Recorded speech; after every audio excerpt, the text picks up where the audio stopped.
Voici un cœur. Tout le monde connaît sa signification. Le cœur, c'est l'amour. On dit qu'on donne son cœur à la personne aimée, on a le cœur brisé quand une histoire d'amour tourne mal, etc. Logique, comme le cœur bat plus vite lorsqu'on est amoureux, on a situé l'amour dans cet organe. Cependant, les métaphores employant le mot cœur ne parlent pas toujours d'amour, car depuis l'Antiquité, le cœur a aussi été considéré comme le siège de la mémoire, de l'intelligence, du courage, de l'identité, de l'âme, de la volonté, et j'en passe. Si en allemand le mot Herzschmerz, douleur au cœur, veut dire chagrin d'amour, un Français qui se plaint d'avoir mal au cœur n'a pas le cœur brisé. Il n'est pas non plus en train de faire un malaise cardiaque. Non, en France, une personne qui a mal au cœur a la nausée. Pourquoi ? Parce qu'au XIIIe siècle, le mot cœur désignait aussi la région de la poitrine et de l'estomac. Aujourd'hui encore, être écœuré signifie être dégoûté. Cette ancienne signification explique aussi pourquoi un Français qui a le cœur au bord des lèvres a envie de vomir. Quand un Allemand porte das Herz auf der Zunge, c'est-à-dire le cœur sur la langue, il n'a pas du tout envie de vomir.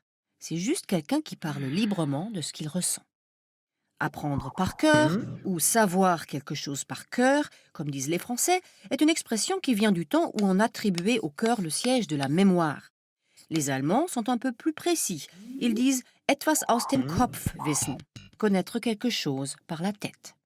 Quand un Français dit qu'il donne du cœur au ventre à quelqu'un, il ne parle pas d'amour, non. Il remonte juste le moral de la personne. Ici, cœur signifie courage.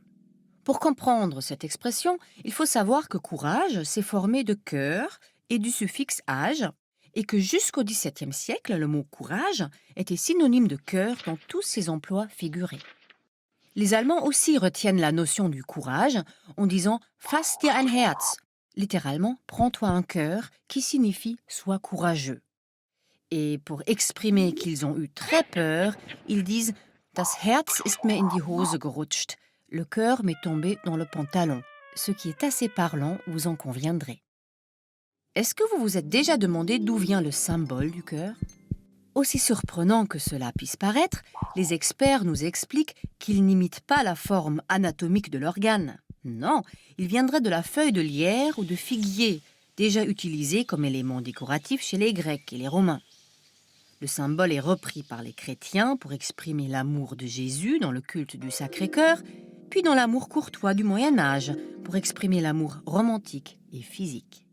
Et aujourd'hui, l'image de ce cœur rouge est mondialement reconnue comme le symbole d'amour le plus universel, le plus populaire et le plus kitsch.